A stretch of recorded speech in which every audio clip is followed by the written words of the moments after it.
Okay, good morning to you all. We appreciate you finding a moment to join us for the session as we explore how you can use your reading data to identify and support students that might be experiencing barriers which could be an indication of special educational needs. My name's Emma Dibden. Before I joined GL, I was previously a primary teacher with over 20 years experience and most recently a SENCO and inclusion manager both in the UK and overseas. I'm now one of a number of education advisors here at GL, each with the remit of supporting schools in making the best use of their data derived from our many tests. And having used a lot of the GL assessments within my previous roles, I hope to be well placed to support you with recognising which students might require additional assessments and provide you with some suggestions for next steps to address the specific challenges related to reading. Also on the call today are my colleagues James and Nanette, who will be available to you throughout the session via the Q&A function. Should you experience any issues with visuals or sounds or have comments or questions to raise, please do feel free to contact them in the Q&A. And I'll also endeavour to answer any of the remaining questions that you might have towards the end of the session. So let's get started. Our approach to assessment examines the whole pupil model to support teacher judgments, and it uses standardised tests to provide a detailed profile of strengths and challenges. Today, however, we'll focus specifically on how to respond to measures of reading attainment for those that may be experiencing barriers to learning and to consider the next steps for identification of potential special educational needs. We'll explore our reading diagnostic pathway, which was developed by Becky Hawes, who's the head of services at Cadmus Inclusive. And we'll introduce the steps of the pathway and explore some of the solutions on offer to support the identification of reading issues. Using her extensive experience as a SENCO inclusion manager and lead local authority advisory teacher, Becky shares guidance as to how students can be supported with individualised assessments and support pathways through their education journey. During today's session, we'll remind ourselves of the importance of reading as a cornerstone of the wider curriculum. We'll discuss the indicators which lead teachers to a professional hunch that there might be an underlying reading issue to be identified. We'll introduce the steps of the reading diagnostic pathway and provide a clear plan that might then help to boost children's reading ability. And we'll explore some of the solutions on offer to further investigate the nature of reading challenges. Last year, GL Assessment conducted a study of more than 370,000 secondary school pupils across the UK.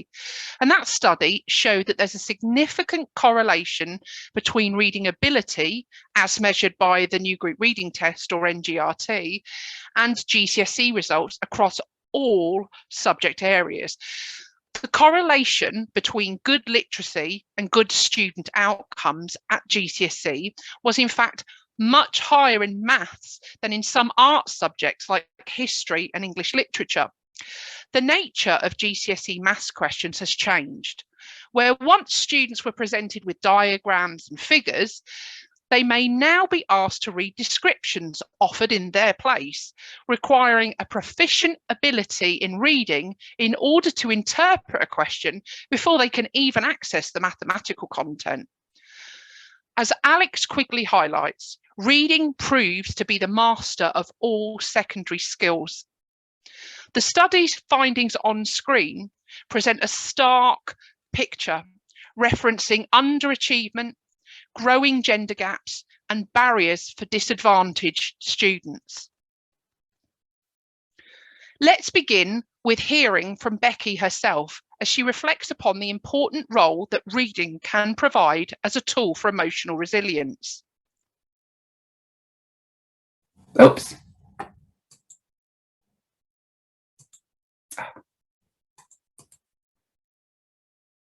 For me, reading is one of the most important gifts that we can give our tiny humans. And it makes me think of Roald Dahl, my favourite author as a child, and his book Matilda. And what books and reading did for Matilda is amazing. They gave Matilda the opportunity to leave the world in which she lived, which wasn't so great, and to go anywhere she wanted to go. And this was completely true for me, because as a child I grew up in social housing. Things weren't easy, but I was loved and had more than most. And the thing for me that I had was reading. So if I didn't want to look out of my window and see the greyness of where I lived, I was able to read like Matilda and jump into a whole other world. And what better gift in the difficult times that we're living in right now, the opportunity to go and live in another world, just to have that time out through the magical words on a page.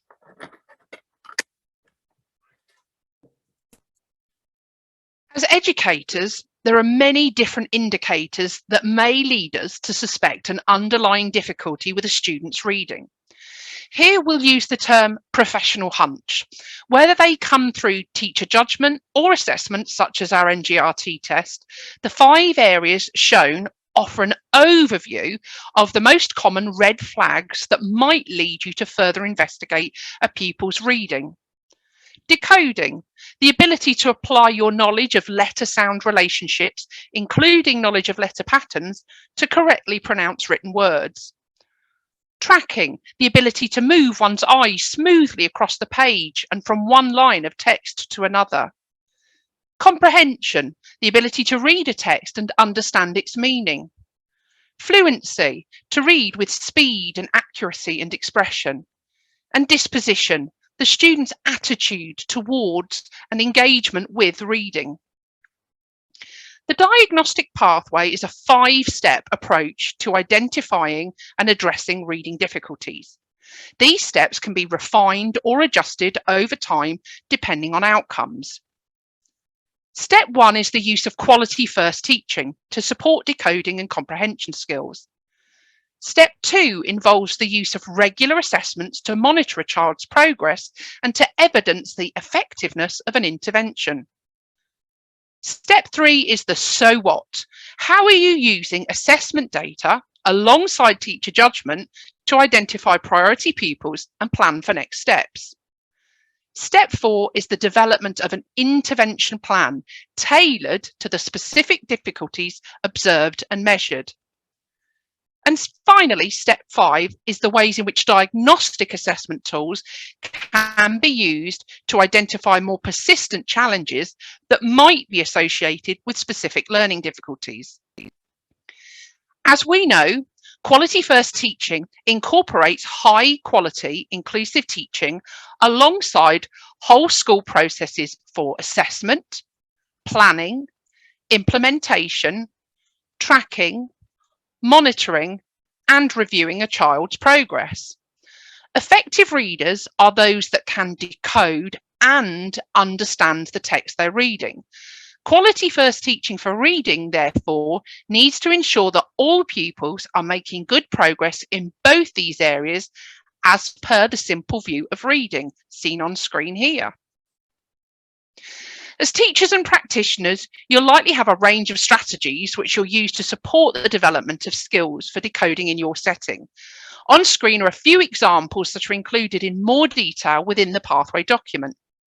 Approaches might include explicit teaching and activities for the development of phonemic awareness and phonic knowledge, providing text for reading at an easy level in order to build fluency and a sense of success and confidence, or providing paired reading or peer tutoring opportunities. Comprehension requires a multifaceted skill set. When supporting students with comprehension difficulties, there may be a range of skills to be addressed, which include skimming and scanning the text, text marking to aid with recall and navigation, prediction, inference and deduction, and tiered and subject-specific vocabulary. Some examples of the activities that you might wish to try with your students could, depending on the age of the student, include cutting up text extracts and resequencing, or pre-teaching challenging or new vocabulary, authorial technique or text features, or using different language structures to explore different types of questions and answers. As we mentioned at the start of the presentation, reading is an essential skill for future outcomes, and therefore it's important to monitor students' reading regularly to ensure that they continue to make effective progress and to quickly identify those who require additional support and/or intervention. For step 2, depending upon your school's context and the age of students, you may wish to assess all children at the start of each key stage, at the start of each academic year, or termly. And for those receiving interventions, assessments may be completed more regularly in order to closely monitor progress and ensure that they're having the desired impact. To ensure an accurate reflection of reading abilities, it's important to use an assessment tool that tests skills related to these 4 areas: phonics, single word reading, sentence reading, and comprehension. Understanding a profile of reading strengths and challenges for the students that are experiencing difficulties will enable you to better target interventions specific to their needs. Assessments with parallel forms will allow for regular testing. However, to avoid familiarity of test content, which might lead to the practice effect, we would advise, where possible, that different forms are used and that there's a minimum of 6 months between any repeated tests. Our termly NGRT assessment is adaptive. Dependent upon the student's performance during the sentence completion section, which tests decoding, vocabulary and syntax skills, students will progress to a passage comprehension section or to tasks related to their phonic knowledge and application of skills. In NGRT, a pupil's reading attainment is represented by a standard age score, which is used universally across all GL assessments, and a reading age. A standard age score is comparable across cohorts and year groups and relates directly to the national average in terms of pupils' attainment.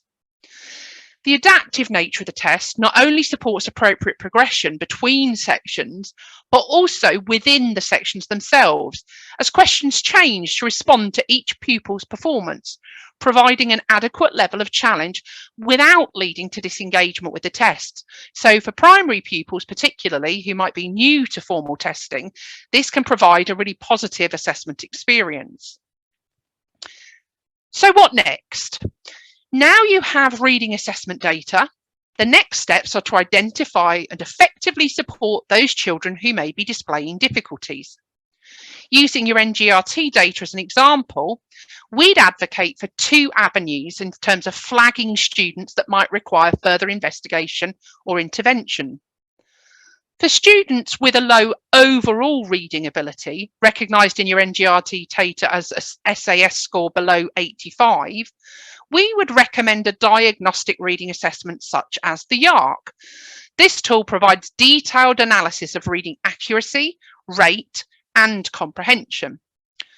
For students with a discrepancy between decoding and comprehension skills, as represented by a difference between stay 9s for sentence completion and passage comprehension, we would recommend a diagnostic assessment tool such as RAPID, which may then be followed up by the COPS or LAS, which can help you to identify issues that might be associated with a specific learning difficulty, such as dyslexia.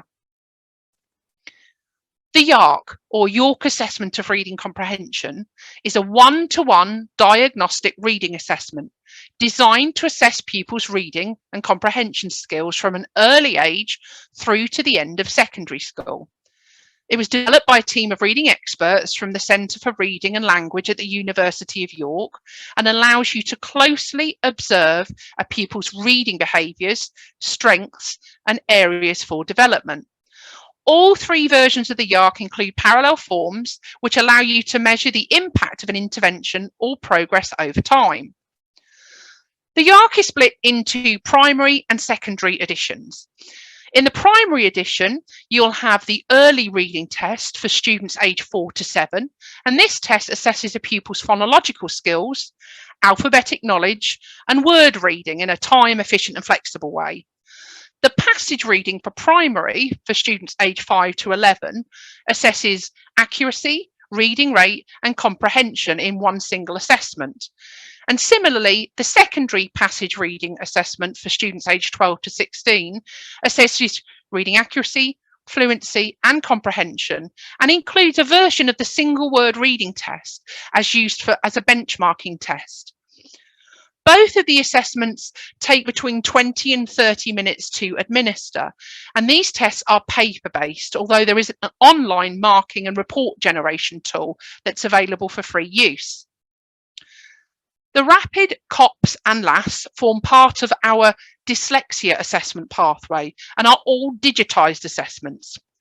RAPID is our initial light touch screener, taking only 15 minutes to complete. It can be administered to whole cohorts or to individual students and contains 3 subtests, which, depending on the age of the student, will include phonological awareness, auditory sequential memory, phonic skills and/or visual verbal associative memory. Results from the RAPID provide an indicator of the probability of dyslexia, with a moderate or high category being recommended for further investigation. The COPS, for students aged 4 to 7, helps to identify students' cognitive strengths and weaknesses in order to plan a precise programme of educational support to overcome any such difficulties. The LAS 8 to 11 and the LAS 11 to 15 offer similar assessment profiles for students in Key Stage 2 and in secondary. And depending upon your findings, targeted intervention can be delivered or potential referrals made to educational psychologists or similar. Our dyslexia assessment pathway provides a detailed overview and breakdown of each of these assessments. Step 4 focuses on the development of an intervention plan. This process can be broken down into 3 areas: pre-intervention, intervention design and delivery. We'll begin by looking at pre-intervention. When reflecting upon your response for the cohort, group or individual student data that you have, it might be helpful to consider some key questions in order to plan an effective model of intervention. For example, which pupils were below average, those with a standard age score of 85 or under, and in which areas? What are the priority areas to be addressed in your setting, and how should these be targeted? What might the implications be of lower scores for access to a broad curriculum and wider school life? And what else do we know about the pupils' attainment and progress across the curriculum within the context of your setting? Most evidence-based interventions are time limited, but provide sufficient opportunity for reading skills to become embedded and fluent. When designing your intervention programme, careful monitoring is required to ensure that pupils are making progress as intended. There are several factors which will most likely lead to successful interventions. Examples shown here include a programme that's effectively matched to the specific needs of each student as identified by assessment data and teacher observations, and an evidence-based approach that's well structured and has clear entry and exit criteria. You'll likely have interventions which you use within your school already, but for those students for whom anticipated progress is not being made, you might wish to consider some of the suggestions offered within the diagnostic pathway. Some examples can be seen on screen here, things like precision teaching or closed procedure activities. Our GL Ready assessment, specifically RAPID, COPS and LAS, itemise results by subtest.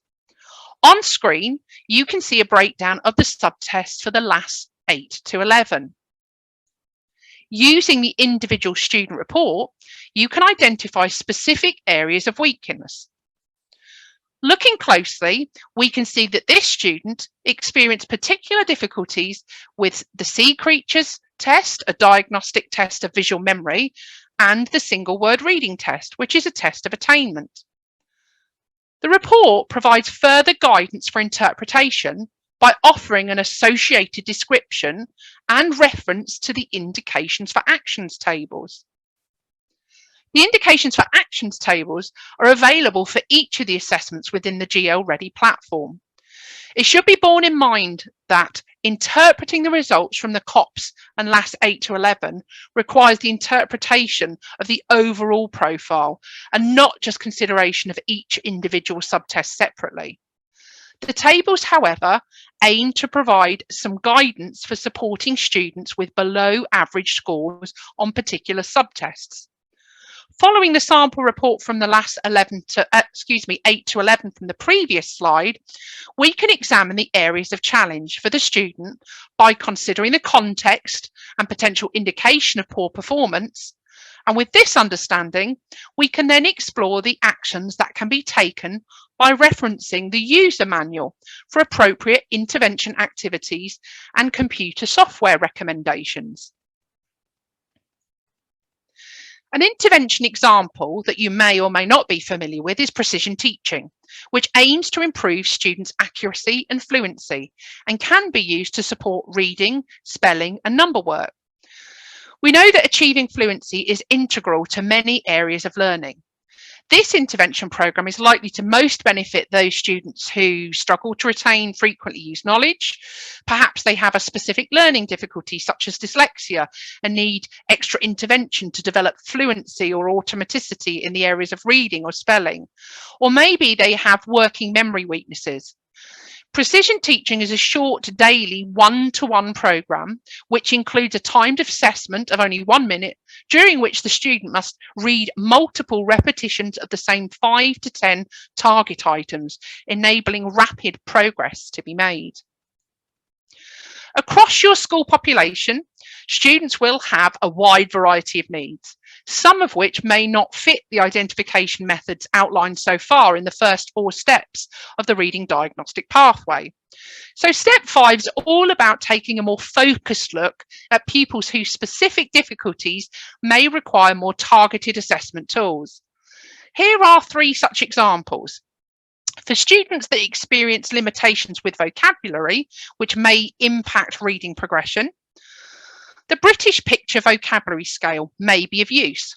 This assessment tests a child receptive or heard vocabulary across a wide age range using one-to-one hard copy assessment. This test does not require reading or even spoken word, as students can indicate their response by pointing at a choice of 4 images. It can therefore be used to assess language development in non-readers and those with expressive language impairments or communication difficulties. Where a difficulty is apparent for phonological knowledge and understanding, which may inhibit reading accuracy, a possible assessment tool is the Phonological Assessment Toolkit, or the FABs. This assessment includes 10 standardised subtests that reflect the latest research in phonological awareness. If concerns relate to a possible underlying speech and language difficulty, skills required as prerequisites to reading, then you may wish to explore the Welcome Early Years or Welcome Primary Assessments and Intervention Kits.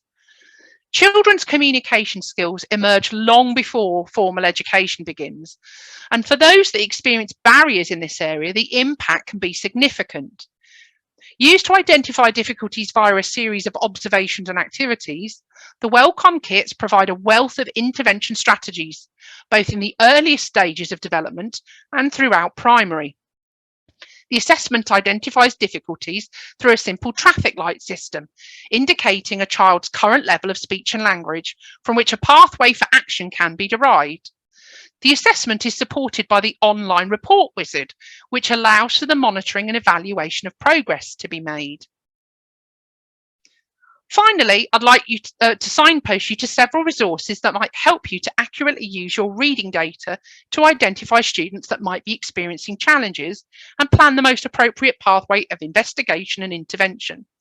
Each of the resources are hyperlinked for your convenience. Please do take some time to explore the wealth of support tools and guidance available via our training hub and support pages. And should you wish, you can contact one of our Assessment Insights team to request a one-to-one data consultation to help you to get the most from your data. Now we'll have a go at taking some of the remaining questions that haven't been answered by the lovely James during the session. So I can see there is a question here in terms of whether the assessments are paper or digital, and whether they produce reports via TestWise. So the YARC, the BPVS, the Wellcome and the FAB are all paper-based assessments, although the YARC and the Wellcome do have digital report options available as part of that assessment. The assessments that are digitised and online, obviously the NGRT is an adapted test and that's accessed via TestWise, but the screener assessments are available via GL Ready, the Rapid, the COPS and the LAS 8 to 11 are a digitised assessment and have a report available. The LAS 8 to 11 is available as a digital download, and again obviously reports are generated post-testing for those. And then we have a question in terms of how the information from the YARC might be different from the NGRT. So as I mentioned a moment ago, the NGRT is a standardised adaptive assessment that can be used termly to measure attainment and progress against the national average, and it can be used to identify students who might need further intervention support and then to monitor that impact over time. So I mentioned earlier it provides information about sentence completion, so things related to decoding, vocabulary and syntax, and also passage comprehension.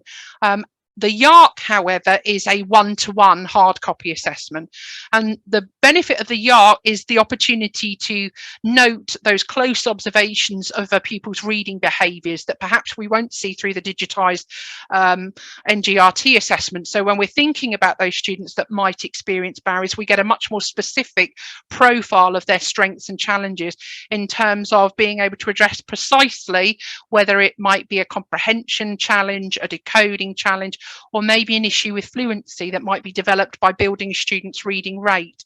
So really helping you to target specifically the areas of strength and challenge there.